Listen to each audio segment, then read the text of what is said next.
সামিল হন, তাদের মাথা তুলে কথা বলেন, এই আহ্বান আমরা। আমাদের রাজ্যের এবছরের বাজেট করে সারা বছর তার ৬২% টাকা কেরালা নিজেরা গড় হিসেবে রাজ্যগুলো রোজগার করে, কম আছে কারোর বেশি আছে। মডেল হলো অত্যাচারের মডেল, নিপীড়নের মডেল এবং বড় লোকদের পাইয়ে দেওয়ার মডেল। মুষ্টিমেয় কিছু লোকের আর্থিক ক্ষমতা খুব ঊর্ধ্বে তুলে দাও আর সাধারণ মানুষের আর্থিক ক্ষমতা কমিয়ে দাও। সাধারণত এটা অ্যাভারেজ হয়, একেবারে উপরের যায় নিচের যায় দুটো মিলে অ্যাভারেজে বলা হয় যে এ রাজ্যে মানুষের মাথা পিছু আয় বেড়েছে। প্র্যাকটিক্যাল ঘটনা কিন্তু সাধারণ মানুষের আয়টা কিন্তু কমেছে।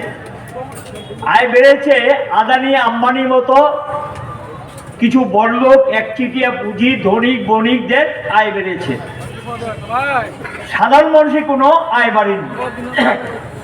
এই পরিস্থিতির মধ্যে কেরালা একটা বিকল্প কর্মসূচি নিয়ে সরকার চালাচ্ছে, আপনারা শুনছিলেন।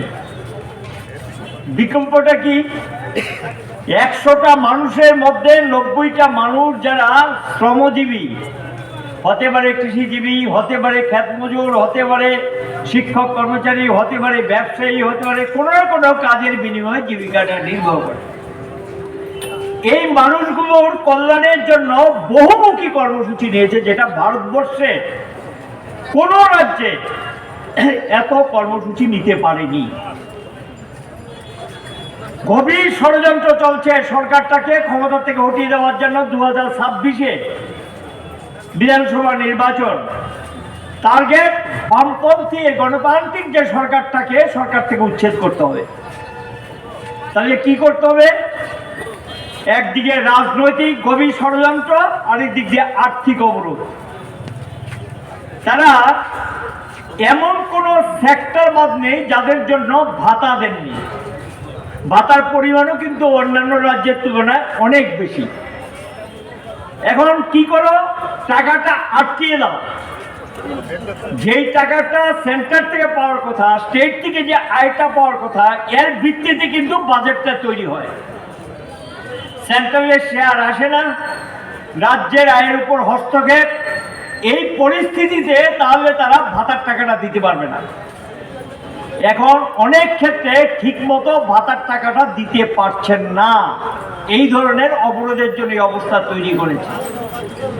লোকসভা নির্বাচনের আগে যে টাকাটা রিলিজ করার কথা, প্রাপ্য টাকা বাজেটারি প্রভিশনে আছে, সেই টাকাটা আটকিয়ে দিলেন।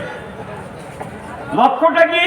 শিক্ষক কর্মচারীদের দিয়ে যাতে না দিতে পারেন। কেরালা এমন একটা স্টেট যারা রাইট টাইমে দিয়ে দিতেন। সেন্ট্রাল গভর্নমেন্ট যখন ডিএ ডিক্লেয়ার করতো, তার সঙ্গে স্টেট গভর্নমেন্টও ডিএটা দিয়ে দিতেন, এবং এখানে ডিএটাকে পেন্ডিং করে দিলেন, আর্থিক অবরোধ তৈরি করে যাতে ডিএটা না দিতে পারে। তাহলে শিক্ষক কর্মচারীদের মধ্যে ক্ষোভ তৈরি হবে। টাইম টু টাইম যে সমস্ত শিক্ষক কর্মচারীরা যারা আছে তারা যে বেনিফিটগুলো পায়, সেই বেনিফিটের যে টাকাগুলো যাতে নিয়ম অনুযায়ী দিতে না পারে, সেই ব্যবস্থা করে। অবরোধটা কিভাবে? আপনারা দেখছেন যুক্তরাষ্ট্রীয় কাঠামোকে নরেন্দ্র মোদীর বিজেপি সরকার ধ্বংস করে দিচ্ছে। ভারত মানে কেন্দ্রীয় সরকার না, ভারত একটা যুক্তরাষ্ট্রীয় ব্যবস্থাপনা। সংবিধানে পরিষ্কার লেখা আছে রাজ্যের কি ক্ষমতা, কেন্দ্রের কি ক্ষমতা।